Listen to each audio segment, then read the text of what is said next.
నమస్కారం ETV news కి స్వాగతం।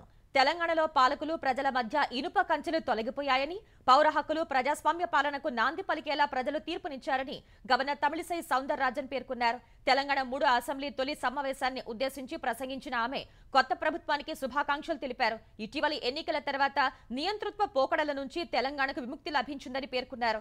అణచివేతలు అప్రజాస్వామిక పోకడలను తెలంగాణ ప్రజలు సహించరని వివరించారు।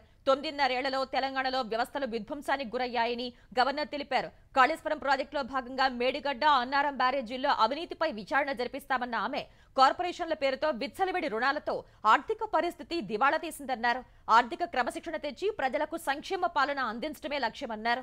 నిరుద్యోగ యువత జీవితాలతో చెలగాటమాడిన టీఎస్పీఎస్సీ ప్రక్షాళనను ఇప్పటికే ప్రభుత్వం ప్రారంభించిందని గవర్నర్ తెలిపారు।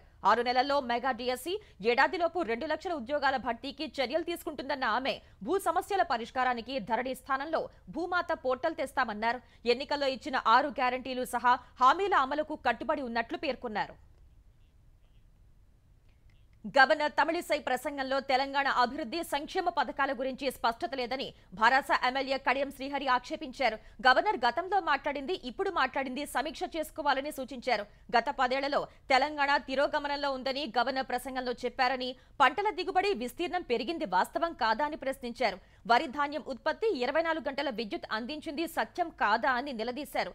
జాతీయ స్థాయిలో తెలంగాణ రాష్ట్రం అనేక అవార్డులు సాధించింది నిజం కాదా అని పేర్కొన్నారు। గవర్నర్ ఈ అంశాలన్నింటినీ మర్చిపోయినట్లు ఉన్నారని అబద్ధాలు చెప్పటం వల్ల గవర్నర్ పదవి అభాసు పాలవుతుంది తప్పితే శోభనివ్వదని కడియం వ్యాఖ్యానించారు। తుంటి మార్పిడి శస్త్రచికిత్స చేయించుకున్న మాజీ ముఖ్యమంత్రి కేసీఆర్ యశోద ఆసుపత్రి నుంచి డిశ్చార్జ్ అయ్యారు। గత వారం ఎర్రవల్లిలోని ఫామ్ హౌస్ లో కాలు జారి పడిన కేసీఆర్ ను కుటుంబ సభ్యులు యశోద ఆసుపత్రికి తరలించగా వైద్యులు ఆయనకు తుంటి మార్పిడి శస్త్రచికిత్స చేశారు। అప్పటి నుంచి యశోదలోనే చికిత్స పొందుతున్న కేసీఆర్ ను ఇవాళ ఆసుపత్రి నుంచి డిశ్చార్జ్ చేశారు। ఆసుపత్రి నుంచి కేసీఆర్ నేరుగా నందినగర్ లోని నివాసానికి వెళ్లారు। కేసీఆర్ కు వైద్యులు 6 నుంచి 8 వారాలు విశ్రాంతి తీసుకోవాలని సూచించారు। ప్రతిరోజు కేసీఆర్ నివాసానికి వెళ్లి ఫిజియోథెరపీ చేయనున్నారు। వారం రోజుల తర్వాత మరోసారి ఆయన ఆరోగ్య పరిస్థితిని సమీక్షిస్తారు। ఆన్లైన్ బెట్టింగ్లకు అలవాటు పడి అప్పులు చేసి వాటిపై నిలదీసినందుకు భార్య పిల్లల్ని చంపిన ఓ కానిస్టేబుల్ తాను ఆత్మహత్య చేసుకున్న ఘటన సిద్దిపేట జిల్లా చిన్న కోడూరు మండలం రామునిపట్లలో జరిగింది। రామునిపట్లకు చెందిన ఆకుల నరేష్ జిల్లా కలెక్టర్ వద్ద గన్మెన్ గా విధులు నిర్వహిస్తున్నారు। 2013 బ్యాచ్ ఏఆర్ కానిస్టేబుల్ నరేష్ కు భార్య చైతన్య, కుమారుడు రేవంత్, కుమార్తె హిమశ్రీలతో నివసిస్తున్నారు। కొన్నాళ్ల నుంచి బెట్టింగులకు అలవాటు పడిన నరేష్ ఆర్థికంగా ఇబ్బందుల్లో పడ్డాడు। అప్పులు కూడా చేయటంపై భార్య నిలతీయటంతో రోజు గొడవలు జరిగేవని స్థానికులు చెప్పారు। ఈ క్రమంలోనే ఇవాళ గొడవ పెరిగి ఆగ్రహానికి గురైన నరేష్ పిల్లల్ని పాఠశాల నుంచి ఇంటికి తీసుకువచ్చాడు। భార్య సహా పిల్లలిద్దరినీ తుపాకీతో కాల్చి చంపాడు। తర్వాత అదే తుపాకీతో తనను తాను కాల్చుకుని ఆత్మహత్య చేసుకున్నాడు। ఈ ఘటనపై దర్యాప్తు చేపట్టిన సిద్దిపేట సిపి శ్వేత నరేష్ ఆత్మహత్య చేసుకున్న సమయంలో డ్యూటీలోనే ఉన్నట్టు వెల్లడించారు।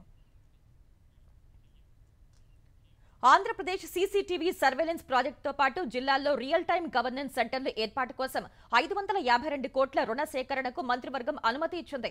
సచివాలయంలో సీఎం జగన్ అధ్యక్షతన సమావేశమైన మంత్రివర్గం రుణ సేకరణకు ఏపీ ఎఫ్ఎస్ఎల్ కు అనుమతి ఇవ్వాలన్న ప్రతిపాదనకు ఆమోదం తెలిపింది।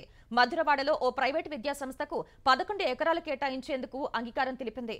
ఏపీలోని 11 వైద్య కళాశాలల్లో నెఫ్రాలజీ, న్యూరాలజీ విభాగాల ఏర్పాటు ప్రతిపాదనను ఆమోదించింది। ఈ నిర్ణయంతో 287 పోస్టులు భర్తీ ఉన్నాయి। శ్రీకాకుళం, కాకినాడ, విజయవాడ, ఒంగోలు, నెల్లూరు, తిరుపతి, అనంతపురం వైద్య కళాశాలల్లో ఆంకాలజీ విభాగం ఏర్పాటు చేయాలని నిర్ణయించింది। వృద్ధాప్య పెన్షన్లను 3000కు పెంచే ప్రతిపాదనకు ఆమోదం తెలిపింది। విశాఖలోని 4 కారిడార్లలో light metro rail project DPR కు మంత్రివర్గం ఆమోదం తెలిపింది। సమస్యలు పరిష్కరించాలని తాము ఆందోళన చేస్తుంటే ప్రభుత్వం అంగన్వాడీ కేంద్రాల తాళాలు పగలగొట్టి బలవంతంగా స్వాధీనం చేసుకోవటం సరికాదని అంగన్వాడీ కార్యకర్తలు ఆగ్రహం వ్యక్తం చేశారు। కృష్ణా జిల్లా మొవ్వలో అధికారులు తాళాలు పగలగొట్టి కేంద్రాలను తెరవటంపై మండిపడ్డారు। కేంద్రాల్లో సచివాలయ ఉద్యోగులు, వాలంటీర్లు విధులు నిర్వహించడంపై తీవ్ర అభ్యంతరం వ్యక్తం చేశారు। గన్నవరంలో రెవెన్యూ సిబ్బందిని అంగన్వాడీలు అడ్డుకున్నారు। ఎన్టీఆర్ జిల్లా మైలవరం ఎంపీడీఓ కార్యాలయాన్ని అంగన్వాడీ వర్కర్లు ముట్టడించారు। 4 రోజులుగా సమ్మె చేస్తున్నా పట్టించుకొని ప్రభుత్వం అంగన్వాడీ అంగన్వాడీ కేంద్రాల తాళాలు పగలగొట్టడం దారుణమని మండిపడ్డారు. ప్రకాశం జిల్లా కనిగిరి ప్రాజెక్టు కార్యాలయం వద్ద అంగన్వాడీలు ప్రభుత్వానికి వ్యతిరేకంగా నినాదాలు చేశారు. వైకాపా నేతలు అంగన్వాడీలపై అనుచిత వ్యాఖ్యలు చేయటాన్ని తప్పుపట్టారు. మార్కాపురంలో అంగన్వాడీ కేంద్రం తాళం పగలగొట్టేందుకు వెళ్లిన సచివాలయ సిబ్బందిని అడ్డుకున్నారు. అనంతపురం కలెక్టరేట్ వద్ద చెవిలో పూలు పెట్టుకుని నల్ల దుస్తులు ధరించి నిరసన తెలిపారు. కళ్యాణదుర్గంలో నిరసన చేస్తున్న అంగన్వాడీ వర్కర్లకు మున్సిపల్ కార్మికులు మద్దతు తెలిపారు. పశ్చిమ గోదావరి జిల్లా ఉండి మండలం చెరుకువాడ వద్ద జరిగిన రోడ్డు ప్రమాదంలో పీడీఎఫ్ ఎమ్మెల్సీ షేక్ సాబ్జీ అక్కడికక్కడే ప్రాణాలు కోల్పోయారు. ఆయన ప్రయాణిస్తున్న కారును ఎదురుగా వస్తున్న మరో కారు ఢీకొనడంతో ఈ దుర్ఘటన జరిగింది.